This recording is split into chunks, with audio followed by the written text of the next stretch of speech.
Você está sintonizado na Agenda Econômica da TV Senado. A crise econômica da Europa e as dificuldades de retomada de crescimento pelos Estados Unidos criam um ambiente de grande incerteza em todo o mundo desenvolvido e lança dúvidas sobre até que ponto os países emergentes poderão passar incólumes diante deste cenário. Além dos problemas estruturais ligados diretamente às questões do desenvolvimento, o Brasil tem de repensar a política de juros, do câmbio e a política tributária, só para citar alguns temas de grande impacto. Conjuntura e desenvolvimento. Esse é o tema de hoje do Agenda Econômica. Quem está conosco para nos ajudar a entender melhor o atual cenário econômico é o ex-governador do Paraná, o senador Roberto Requião, do PMDB. Participa dessa entrevista o jornalista Davi Meric. Senador, muito obrigado pela sua presença nos estúdios da TV Senado. Obrigado a você, Elival, e ao Davi pela oportunidade. Eu começaria essa conversa, senador, com a questão de que a presidente Dilma disse que o Brasil hoje está muito melhor preparado para enfrentar a atual crise econômica do que estava em 2008. O senhor concorda? Me lembra aqui um jurista uruguaio, Couturi. Todo depende do color do cristal com que se mira. Nós temos mais reservas, mas ontem na tribuna, o ex-presidente da CNI, o Armando Monteiro, colocou alguns dados bem interessantes. Nós temos um superávit na nossa economia até novembro de 26 bilhões de dólares. Bonito, né, Davi? 26 bilhões de dólares. Mas o déficit no setor de manufaturados não é 26 bilhões de dólares, é 86 bilhões de dólares.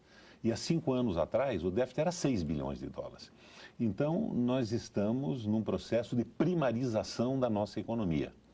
Eu não acredito que isso nos torne melhor que os outros países. Agora, como é que o senhor reage? Porque, diante desse argumento que o senhor apresenta, alguns economistas, alguns analistas e também alguns senadores colocam que não se pode dividir as exportações apenas entre commodities e produtos industrializados, porque ao exportar commodity, o que está embutido aí é uma alta tecnologia para a produção do agronegócio.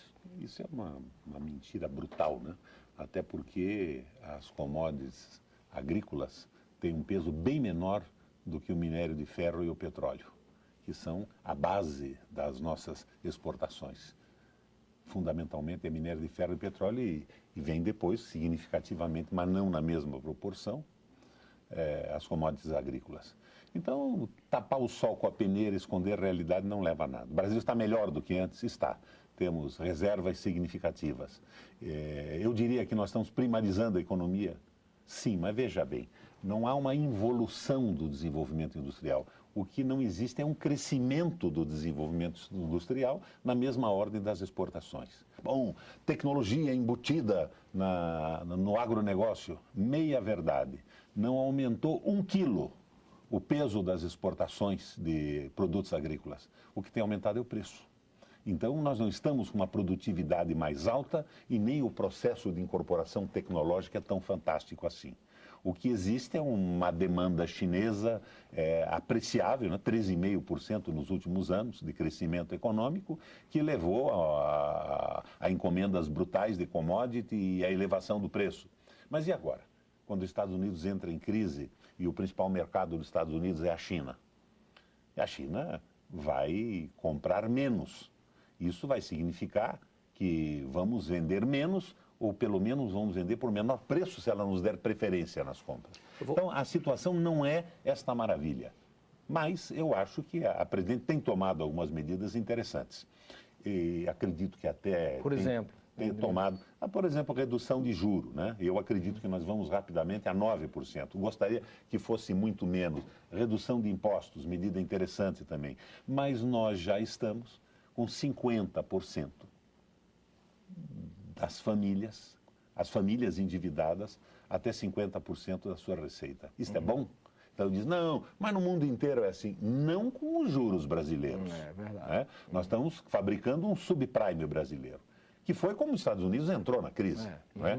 Congelou o salário por décadas, não aumentava o salário dos trabalhadores, o mercado interno se retraiu e eles resolveram com engenharia financeira. Subprime, empréstimos de juro alto e longo prazo. Só acho que pode correr um chabu aqui no Brasil nessa... É o empréstimo consignado, que não tem em valores absolutos a significação que pode parecer à primeira vista, mas ele é preso na veia. ele tem uma velocidade incrível para pega um setor processar. sensível Pega um setor sensível para CDI. E se é 50% o endividamento médio, como será o endividamento da classe C e D hoje, especificamente? É uma pergunta para o Márcio Pochmann responder para nós. Então, nós não estamos numa situação fantástica. O discurso da Dilma é perfeito, o discurso do Manteiga é perfeito, mas as medidas estão vindo tarde e muito tíbias, muito leves, na minha opinião.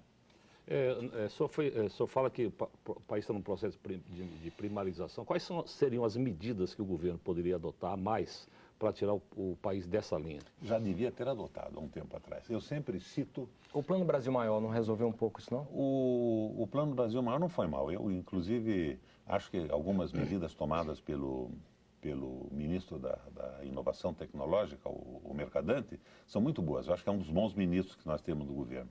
Mas vamos voltar a uma análise da história da economia do mundo. O que é que se pretende para o Brasil hoje? Eu estou vindo da Eurolat, em Bruxelas, com os parlamentares do mercado comum europeu. Eles nos querem produtores de matéria-prima e mão de obra barata, que era a mesma coisa que a Inglaterra, através da Companhia das Índias, queria dos Estados Unidos na independência. O que o George Washington fez? Colocou lá, para tomar conta das finanças, o Alexander Hamilton, que mandou logo para o Congresso o Tratado das Manufaturas. E reagindo, é a nova política americana. Alexander Hamilton, Henry Clay, Henry Carey, Friedrich List, e eles reagiram brutalmente a isso. Crédito fácil, inovação tecnológica, industrialização e valorização. E os Estados Unidos aflora como uma potência industrial na resistência às ideias do Adam Smith na riqueza das nações. E o Adam Smith acaba tendo uma morte triste, né? Com todo o seu liberalismo econômico, morre como fiscal de alfândega na Escócia. Então, esse tipo de reação... A mão invisível não funcionou para ele. Não funcionou. A mão invisível não teve... Se o senhor fosse presidente da República hoje, que medida o senhor adotaria para colocar o Brasil no rumo, não que esteja tão errado, mas num outro rumo? Como eu disse a você, o discurso da Dilma está certo. Redução de imposto, uma reação pesada contra essa desvalorização do dólar. O dólar só não virou pó porque ele é a moeda de reserva do mundo, né? A própria China tem reservas brutais em dólar. O mercado comum europeu tem reservas enormes em euro? Não, tem em dólar. E qualquer problema, os Estados Unidos manda rodar a maquininha e tenta resolver os outros que se virem. Né? E se o dólar for atomizado, a China vai para o beleléu. Quer dizer, há uma simbiose entre a economia chinesa e os Estados Unidos. Eu não acho que as medidas da Dilma estejam erradas. Eu acho que elas estão atrasadas e são muito fracas. O senador Lindbergh, outro dia, fez uma proposta na Comissão de Economia, mudando o escopo do Banco Central brasileiro. Então ele diz, o Banco Central não é mais responsável apenas pela estabilização da moeda. Tem que ser responsável pelo emprego e pelo desenvolvimento econômico. É bacana, né? Em termos. Porque, na minha opinião, o Banco Central tinha que se submeter ao presidente da República e aos interesses do Brasil, não do monetarismo. E se o Banco Central vai cuidar da moeda, do emprego e do desenvolvimento industrial, não precisa mais presidente da República. Mas o Lindbergh, na verdade, ele quis sinalizar contra esta visão exclusivamente monetarista. Exatamente. E o que aconteceu? Pressão em cima dele, e outro dia publicaram na imprensa, Lindbergh retira de pauta a sua proposta. Não é bem verdade. A proposta parou, mas não foi ele que retirou de pauta, até porque não é ele que coloca em pauta. Mas a reação foi brutal. Como é que um governo que tem o discurso do Manteiga e o discurso da Dilma pressiona o Senado para evitar que se transforme em notícia essa mudança de escopo do Banco Central? É muita submissão ao mercado financeiro. Quer dizer, Mas nós não estamos aqui governados pelo Goldman Sachs, como a Europa está. A Europa entregou a sua economia na mão dos banqueiros, com o sacrifício da sua população de forma absoluta. É uma canalice absolutamente sem limites. Mas houve, de fato, se a gente observar a economia nessa passagem de mudança de governo, houve um ponto de inflexão na condução do Banco Central quando saiu do Henrique Meirelles para o Tombini. Quer dizer, se notou que, de fato, começou a haver uma preocupação em reduzir as taxas de juros para se desenvolver, ajudar o desenvolvimento e também uma preocupação maior com o nível de emprego. É esta preocupação que eu questiono, Elival. Quem se preocupa, não se ocupa. Há muita preocupação e pouca ocupação. E não foi a saída do Meirelles e a assunção do Tombini que mudou isso, foi a realidade concreta da economia do mundo. Não dava mais para continuar com aquela conversa mole do Meirelles, que era o representante absoluto da banca. Mas a política não mudou como devia ter mudado. Eu assisti na televisão, eu até queria recomendar a vocês dois, o discurso da Cristina Kirchner na sua posse. 1 hora e 24 minutos de improviso, com domínio absoluto da economia do mundo e da condução da economia argentina. E qual é o lead desse discurso? Um exemplo, o líder desse discurso, bom, ela analisou a origem da crise toda, que na opinião dela, do Magnus Reiner, por exemplo, que é o principal economista do mercado comum europeu hoje, o inglês, é a desvinculação da produtividade e aumento do salário. Foi o que os Estados Unidos fez. Produtividade crescendo verticalmente e o salário horizontal e congelado. Daí resolveram o problema do consumo interno com o subprime, empréstimo de juro alto e prazo largo, até que ninguém conseguiu pagar mais isso. E essa história de metas, de superávit primário, serve apenas para garantir o lucro dos banqueiros.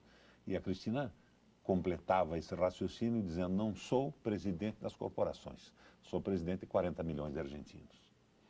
Eu gostaria de um discurso mais forte no Brasil, mas não vou dizer a vocês que a análise do Manteiga e da presidenta estão errados. O senhor coordena aí a representação brasileira no Parlasul, teve até uma reunião recente. E o impacto dessa crise internacional no Mercosul, a relação do Mercosul com o Brasil, no discurso da própria presidente da Argentina, tem algum viés que possa complicar as relações com o Brasil? Como o senhor analisa essa relação? Viés é linha inclinada, né? Eu acho que tem um veso, que é a repetição de uma ideia. Eu acho que o discurso da Cristina foi nesse sentido, da valorização do nosso mercado, da nossa integração, da saída da crise com a utilização e o reforço do mercado interno. Acho que esta é a posição da Dilma também. Está baixando imposto, está baixando juro, não com a velocidade que eu acho que seria necessária. Tenho medo que tenha começado tarde e que as medidas sejam muito fracas, porque você não recupera o crescimento industrial do país num par de anos. Há 5 anos atrás, o déficit era 6 bilhões, agora é 86 bilhões, até novembro. E até o fim do ano a projeção é de 94 bilhões, para um superávit no conjunto de 26 bilhões. Agora, esse raciocínio que você levantou é um raciocínio simulado. Não podemos separar a exportação das commodities da exportação dos manufaturados. Isso é brincadeira, quer enganar quem com isso? 86 bilhões de déficit nos manufaturados é simplesmente uma brutalidade. E como é que nós vamos recuperar esse espaço? Você não consegue retomar o crescimento industrial num par de anos e sem medida concreta alguma. E ainda com a guerra fiscal dentro do país, estados eliminando impostos em favor de multinacionais e dizem que isto industrializa o Nordeste, industrializa estados maiores. Conversa mole. Este é o jogo do capital contra o país. O senhor que está com informação nova, existe algum risco de um conflito maior entre Argentina e Brasil nos próximos anos aí? Jamais. Acabou isso. Não estou falando de conflito armado, falo de interesse econômico. Os conflitos de interesses entre o Brasil e a Argentina não são entre o Brasil e a Argentina, são entre multinacionais que operam no Brasil e na Argentina. É isso que nós temos que separar. Nós temos que atender os interesses do Brasil e da Argentina. E para isso existe o Mercosul. E é para isso que nós estamos tentando reestruturar o Parlasul. Para discutir, nós temos que tomar medidas comuns que não agridam a economia dos países. E quando isso for absolutamente necessário, que o próprio Mercosul estabeleça um processo de compensação. Isso é possível. Temos que conversar muito e trabalhar juntos. Eu fiquei empolgado com a proximidade da Dilma e da Cristina. Foi a posse da Cristina, tem conversado juntos. Eu acho que é exatamente por aí que nós podemos sair. Agora, não é entregando a economia para Goldman Sachs, como fez a Europa. Você veja bem, a Itália governada agora pelo preposto de uma organização bancária, a Grécia na mão de uma organização bancária, bem fez a Inglaterra de sair. A Inglaterra está se opondo ao conjunto do mercado comum europeu. Não, a Inglaterra está dizendo que é um país soberano e que não vai substituir a rainha, que já está obsoleta, por um banqueiro. A questão da governabilidade na Europa e também a defesa comercial do Brasil. No próximo bloco, aguarde.